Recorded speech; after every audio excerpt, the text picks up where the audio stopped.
எதுக்காக சொல்ற ஒரு சாட்சி ஞாபகம் வருது, அதனால நான் சொல்றேன். ஏன்னா இதை நான் கடைசியில் சொல்லணும்னு நினைச்சேன், ஆனால் இப்பவே ஆவியானவர் அதை தூண்டுறாரு.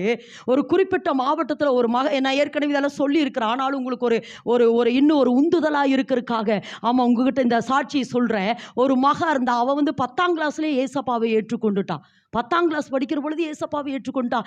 அவளும் ஏசப்பாவும் நல்ல ஒரு என்ன செஞ்சனா, ஒரு நல்ல ஒரு கனெக்ஷன், நல்ல ஒரு டீப் பாண்டிங்குள்ள அவங்க இருந்தாங்க.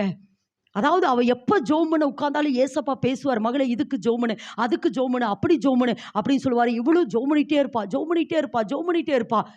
ஏசப்பா என்ன சொல்றாரு, சரியா 4 மணிக்கு வெந்திரிச்சிருவா, வந்து முழங்கால் படுவா. முழங்கால் பண்ணுவோன்னே ஏசப்பா பிரசனம் அப்படியே அவளை சூழ்ந்து கொள்ளு, மகளே இன்னைக்கு இதுக்கு ஜோமனு, இதுக்கு ஜோமனு, இதுக்கு ஜோமனு அப்படி சொல்லுவாரு.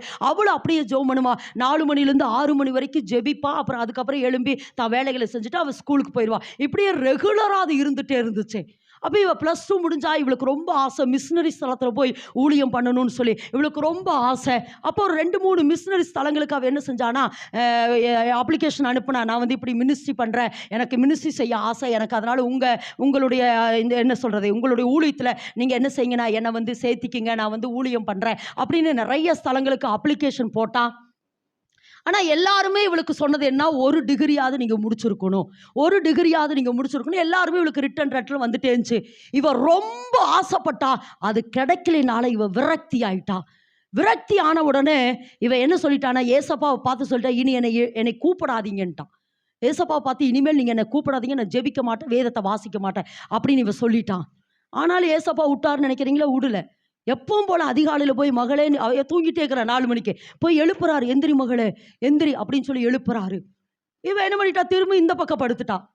சரி, இந்த பக்கம் திரும்பி படுத்தோன்னு ஏசப்பா போயிடுவாருன்னு நினைச்சா, திரும்ப இந்த பக்கம் வந்து ஏசப்பா எழுப்புறாரு, எந்திரி மகளே ஜெபிக்கலாம். திரும்ப இந்த பக்கம் கிட்டத்தட்ட அவள் ஜெபிக்க வேண்டிய அந்த 1 மணி நேரமும் ஏசப்பா அவளோட போராடிட்டு இருந்தாருமா. நடந்த சம்பவம்.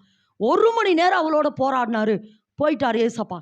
இவன் நினைச்சா ஒரு நாள் தானே ஒரு நாள் தானே எழுப்பினாரு, இனி எழுப்ப மாட்டாரு அப்படின்னு சொல்லி இவன் நினைச்சா. அடுத்த நாள் வந்தாரு, அதே மாதிரி எழுப்பினாரு, இந்த பக்கம் திரும்பி படுத்தா, இந்த பக்கம் எழுப்பினாரு, இந்த பக்கம் திரும்பி படுத்தா. இப்படி அவரு 1 மணி நேரம் போராடிட்டு போயிட்டாரு. 3ஆவது நாள் வந்தாரு, 3ஆவது நாளும் வந்தாரு. 3 நாள் தொடர்ந்து அவர் வந்தாரு. இவன் என்ன செய்வே இல்லை, எந்திரிக்கவே இல்லை. 4ஆவது நாள் என்ன நடந்ததுன்னா, ஏசப்பா தன்னுடைய கையை அவளுடைய இருதயத்துக்குள்ள விடுகிறத அவ பார்த்த உடனே அதுலேருந்து ஒரு 3 முடிச்சு வெளியே வருத உணர்ந்து பார்த்தா.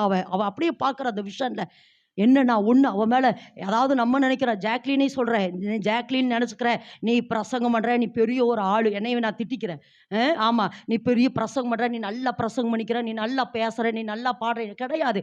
என் மேலே தேவன் கொடுத்த கிருபை பிச்சைங்க. நான் இப்படி வேணா சொல்லுவேன், உங்களுக்காக கர்த்தர் என்னை உருவாக்கி இருக்கிறான்னு தான் நான் சொல்ல முடியும். ஆமாம், நான் ஏன்னா அதனால தான் நான் விழுந்துருவேன் அப்படியே. என்னால் ஒன்றும், என்னால் ஜீரோங்க, நானால ஒன்றுமே கிடையாது. இப்படி நான் பயன்படுற, இப்படி பிரசங்கம் பண்ணுறதுல ஒன்றுமே கிடையாது. ஏதோ எனக்கு இருக்கிற டேலண்ட் எல்லாம் ஒன்றும் கிடையாது. தேவன் எனக்குள்ள வச்சிருக்கிற கிருபை. ஆமேன். தேவன் அப்படிதான் சொல்லுவேன், தேவன் எனக்குள்ள வச்சுக்கிற கிருபை. அப்போ இந்த மகளுக்குள்ளேருந்து அந்த 3 கயிறு அப்படியே வெளியே வந்துச்சு.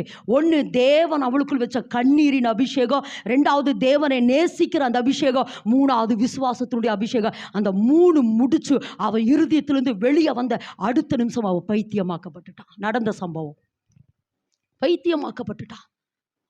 பைத்தியமாக்கப்பட்டுட்டு எங்கெங்கேயோ போய் ஜோம் பண்ணாங்க. எங்களுக்கு அதுக்கு எங்கெங்கேயோ ஜோமனி அவளுக்கு ரெடி ஆகலை. கடைசியில் எங்களுக்கு தெரிந்த ஒரு ஆவிக்குரிய அண்ணன்ட்ட கூட்டிகிட்டு வந்தாங்க.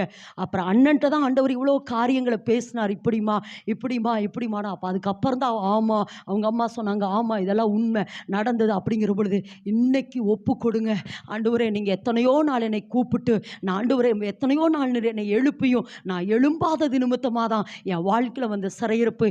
இன்னைக்கு நான் ஒப்பு கொடுக்குறேன், நீ உன்னை ஒப்பு கொடுமா, ஏசப்பா உனக்கு இறங்குவார் என்று சொன்ன பொழுது அந்த மக ஒப்பு கொடுத்தா. அவ விடுதலை ஆயிட்டாங்க. ஆனா அந்த கிருபை அவளை விட்டு போயிருச்சு. விடுதலையானது உண்மைதா, அந்த கிருபை அப்புறம் தான் கேள்விப்பட்டோம். ஆந்திராவில் இப்ப நீங்க நினைச்சு பாருங்க, தேவனுடைய இருதயத்தையே அவளுக்கு தேவன் வெளிப்படுத்தி கொடுத்திருந்தார். சொல்லுவார, மகளே இன்னைக்கு உன்னோட வீட்டு வாசல ஒரு குடிகாரர் வந்து படுத்து கிடப்பாருமா, அவனுக்காக நீ ஜோமன் அப்படின்னு நிறைய ரகசியங்கள் அந்த மகட்ட ஆண்டவர் சொல்லுவார். அப்படி தேவனுடைய இருதயத்தையே திறந்து காட்டி இருந்த அந்த மக கடைசியில் அந்த இழந்த அந்த கிருபை இழந்த அந்த பிரசனத்தை இழந்து கடைசியில் ஒரு சின்ன பெட்டி கடையை ஆந்திராவில் வச்சு அவள் பிளப்புத்தனை நடத்திட்டு இருக்கிறான்.